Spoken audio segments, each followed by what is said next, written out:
Channel once again. और इस particular video में हम लोग जो समझने जा रहे हैं वो ये है कि मैन्युफैक्चरिंग के लिए क्या रोड मैप होनी चाहिए हमारी इस जन्मभूमि के लिए। Okay, global pandemic, corona virus pandemic basically industrial manufacturing sector पे अपनी असर तेजी से दिखा रही है।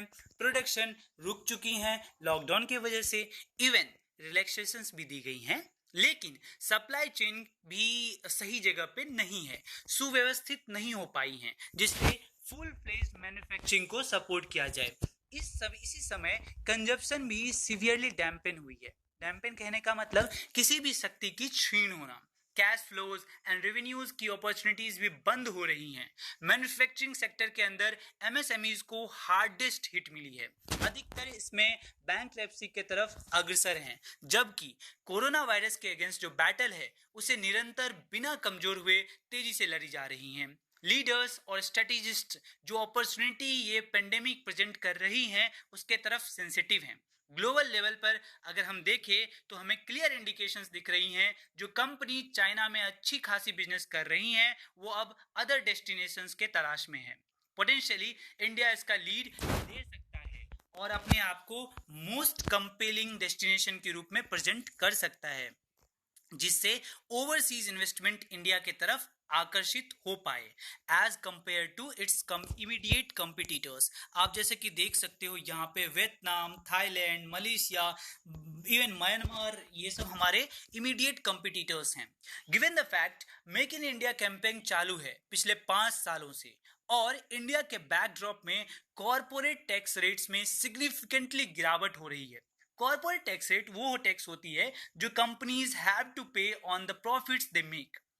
इंडिया के इन्वेस्टमेंट को खुद से स्पष्ट रूप से इंडिया के इन्वेस्टमेंट अट्रैक्टिवनेस को खुद से स्पष्ट रूप से खड़े होने की जरूरत है। चिंताजनक बात है और उतनी सरप्राइजिंगली भी नहीं है। जो इनिशियल ट्रेंड्स हैं वो शो कर रहे हैं कि India is getting very negligible piece of this action. And जो बल्क शिफ्ट है वो आपको पहले ही मैं बताया कि वियतनाम, थाईलैंड, मलेशिया के तरफ जाती हुई नजर आती हैं, जो बिल्कुल साफ है। कुछ फंडामेंटल्स जो हमें बिल्कुल बिल्डअप करने की जरूरत है, जो मिसिंग है। कंट्री के मैन्युफैक्चरिंग सेक्टर के फॉर्चून्स को nation as a whole revive करने की जरूरत है और ये हमारी टॉप मोस्ट प्रायोरिटी होनी ही चाहिए। और ये भी इंडिया एक सीरियस वैल्यू प्रोपोजिशंस यानी मूल्य प्रस्ताव के तरफ इन्वेस्टमेंट को अट्रैक्ट करे। हमें कौन कौन से एसेंशियल रिफॉर्म्स को कैरी आउट करने की जरूरत है, इसको समझते हैं।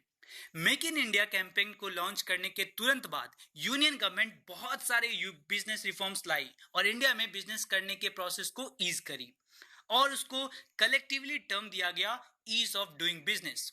दरअसल ये एक्सरसाइज या फिर अभ्यास कर लो बहुत सारे अपने साथ इंपॉर्टेंट रिफॉर्म्स लेके आई, जिससे अप्रूवल्स और परमिशंस में आसानी मिल पाई इंडस्ट्रीज को।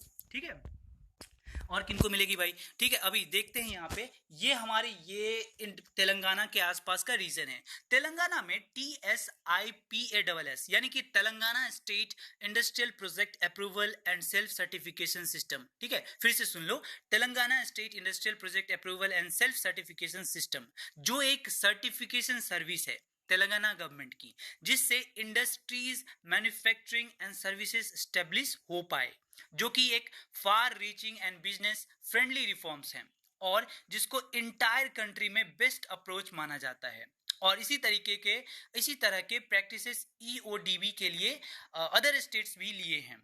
ये एक ऐसा समय है जहां पे result oriented and useful EODB लेने की जरूरत है, जिससे पूरे देश भर में ओवरऑल अट्रैक्टिवनेस को यूनिफॉर्मली प्रमोट किया जा सके। ओके, समय आ गया है जब हमें long pending labour laws, bankruptcy laws में रिफॉर्म लानी है। दूसरी क्रिटिकल रिफॉर्म जो कि एक्सट्रीमली इंपॉर्टेंट है at this point in time is guaranteeing consistency in state policy.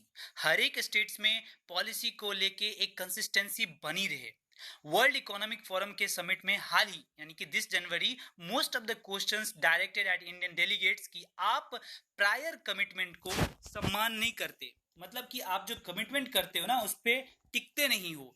कभी कभी तो ऐसा होता कि आप ओवरनाइट 180 डिग्री शिफ्ट लेके पॉलिसी में आ जाते हो। ठीक है, अब एक चीज और, एक मिशन के रूप में इंडस्ट्रियल इंफ्रास्ट्रक्चर को तैयार करने की अभी जरूरत है।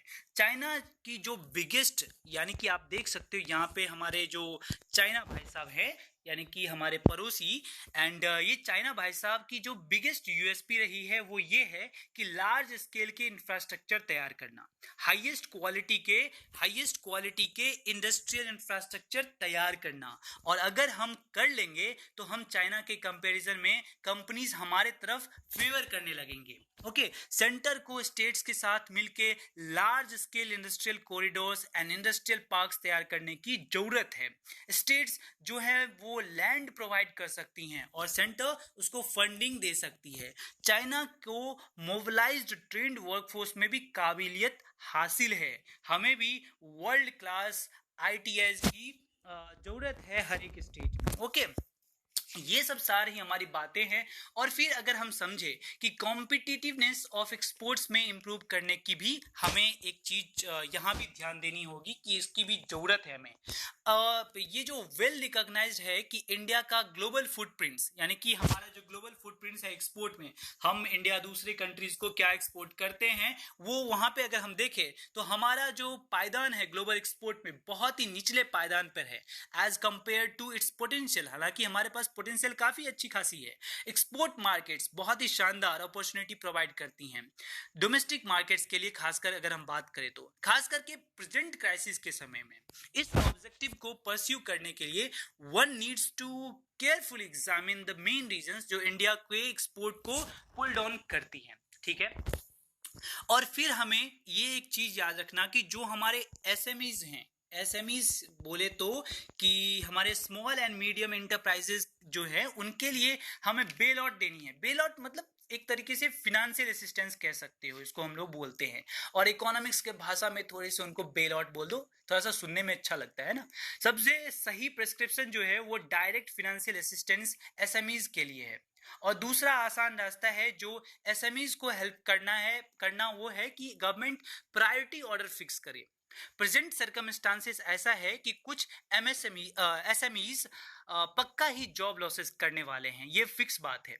अनएम्प्लॉयमेंट अलाउंस और reemployment assistance for those can be seen as a duty of government. इस टाइम पे सेंटर एंड स्टेट दोनों को मिल के काम करना होगा इसके लिए। ठीक है, ये बहुत ही नेसेसरी है कि सेंटर और स्टेट दोनों मिलके इस टाइम पे काम करें।